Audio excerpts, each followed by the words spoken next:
All right, guys, welcome in.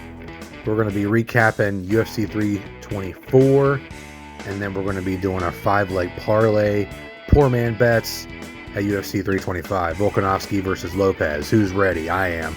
Well, let's do this. Got to make it a quick show. Going to go over the recaps of the last week's fight. UFC 324 was pretty good, I think. First fight went to a decision on the main card, Arnold Allen versus John Silva.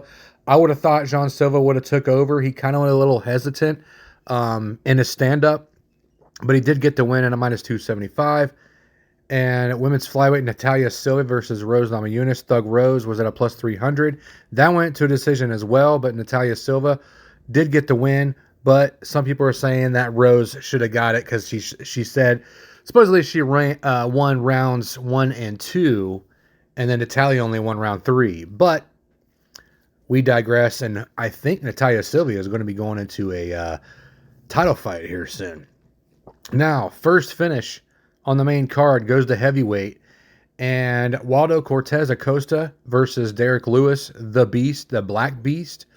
Lewis closed out, I think he was like a plus 280 when I put a bet on it, but he closed out at plus 250. Got knocked out in the second. I don't know what Derek Lewis was doing. It didn't look like the Derek Lewis that we just watched the previous fights. I don't know if he had a bad camp. I don't know if his mental wasn't really ready and prepared for this fight, but he didn't look that great at all whatsoever. Acosta was faster, seemed stronger, and just beat him up. Derek Lewis barely even had a couple shots in. He was horrible, terribly slow. Going into the bantamweight, Sugar Sean O'Malley versus Song Yadong. Yadong closed at plus 170 from China. This goes to a decision. I would have thought Sean O'Malley would have stepped it up. He did get the win. I mean, he did look pretty good. He was picking him apart. Stand-up was really well. I think they stood up the whole entire fight. But I don't think Sugar Sean O'Malley is going to get that title shot. They might do it just because they might get more money if Sugar Sean's in it. But at bantamweight for the title. But who knows? What do you guys think? Does Sean get the title fight after that? Now we're going into lightweight interim title fight of the night honors, actually, and I got that right on a PS5 on UFC 5, by the way. And this fight was a complete and absolute banger, boys. Went to a decision. Patty was all busted up. The question I have here for Paddy Pimblett is, why didn't he take it to the ground? I feel like he said it in an interview that he didn't have to prove that he shows his toughness and all that stuff, but it looked like you did. I mean, I like the guy, the kid, but it just seemed like he was just trying to stand and bang with the most dangerous striker pretty much of all time, and Justin Gaethje. But Gaethje was just throwing haymakers at him, but also with he had that left straight with the left thumb going right into Patty's right eye, which I didn't like. People say that Justin Gaethje is a really, really bad at kind of cheating with his punches, and I poked him twice. They said that he was going to get a point deduction, I believe, after the first one, but then I guess the ref didn't see the second one, and it should have been at the very least, a point deduction, which didn't really mean anything at the end of the fight, but during the time, I think Patty would have turned it around and maybe got the win, at least try to take him down. And if you were watching the fight live, the corner of Paddy Pimblett was also saying in round 3, they were talking about taking him to the ground. Let's use your grappling. Let's take it to the ground. Now, you can say, well, he tried. No, he only had 5 takedown attempts. That's only 1 per round.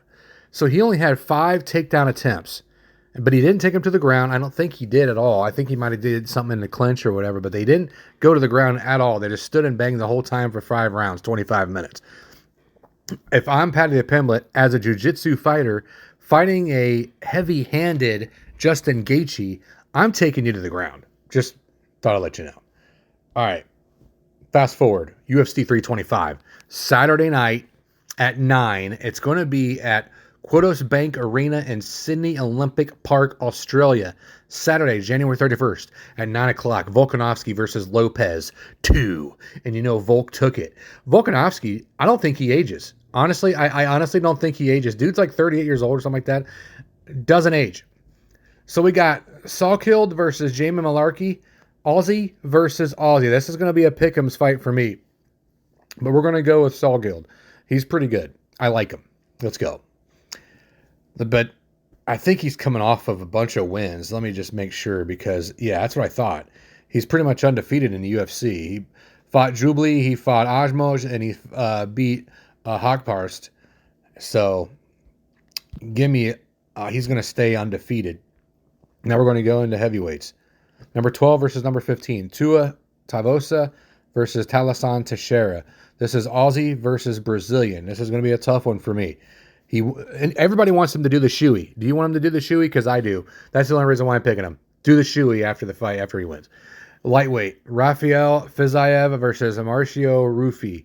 And Azerbaijan versus Brazil. I had some problems with pronouncing that country. Azerbaijan.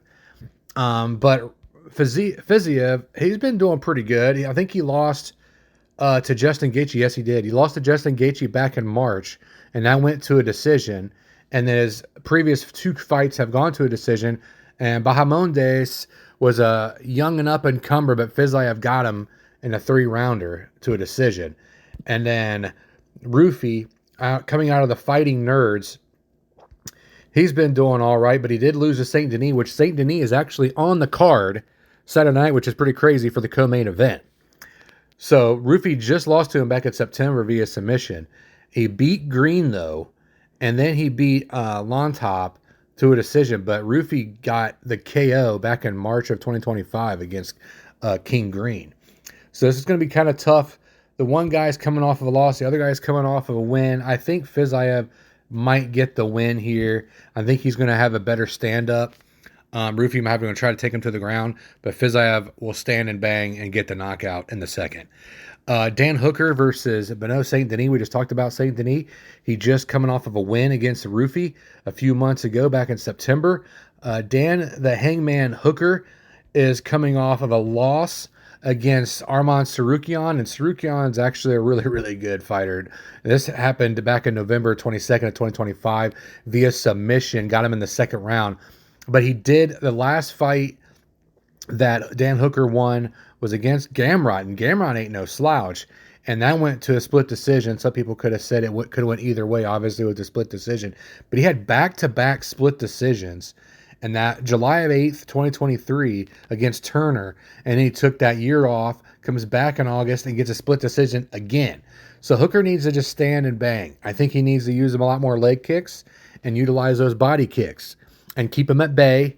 And I think Dan Hooker might actually get it. I picked Dan Hooker last time, and he got the loss against me. Now, if Benoit St. Denis, though, takes him to the ground, I think Dan Hooker will be in trouble.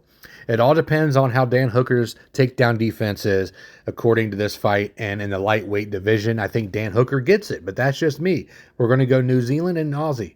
All right, so now we're going into the featherweight title shot. Alexander Volkanovski versus Diego Lopes. Aussie versus Brazilian. We already had a couple in the main card already. Alexander the Great Volkanovski. He's been beast mode, dude. He lost to Ilia Topuria, though, in knockout back in February 2024. And then he lost to Makachev. But other than that, dude's been freaking beast. And he beat Lopez back in April via decision, but he dominated in that fight. Loved his stand-up. Looked really good. Still fast. Still has power in those hands, dynamite hands. But taking a look at Diego Lopez here, and obviously he lost his last one against Volkanovski, but he fought Silva and dominated in that. And September 13th, just a few months back, dominated KO in the second round against Jean Silva. So I don't know who to pick on this one. Has Diego Lopez, he's still young. He's still kind of an up-and-comer, if you will. But Volkanovski, obviously the veteran, been around for a long time. And I think I got to go with the old heads because I'm almost 42 years old in the next couple of weeks. Holler at your boy. My birthday's coming up February 11th. What's up? What you going to get me? All right. So Alexander the Great Volkanovski gets the win. But it's going to be a tough one. I don't know, especially in these main cards and in the UFC, can you go back-to-back on a fight? When's the last time somebody's fought back to back for a title shot against the same person and won? That's the question of the day right there. I don't know. I'm just throwing it out there. Just top of the dome piece. I was just throwing it out there. If you guys know it, comment or let me know. Volkanovski gets the win. And then, we were going to do our poor man bets, but we'll hang on to that for the next fight.